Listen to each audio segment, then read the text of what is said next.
इच्छा प्रणाम करे छी सब गोटा के। और ई गीत यांत्रिक म्यूजिक से लाइव सुने के भेटत अहाँ सब गोटा के, तो सब गोटा सुनी और अपन अपन आशीर्वाद दी और सुनाबी।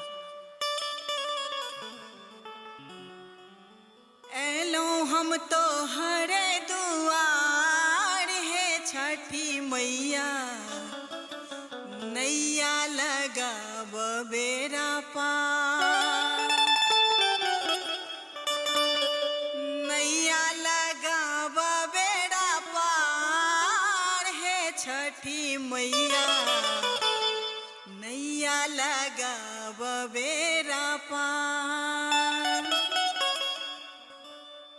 एलो हम तो हरे दुआर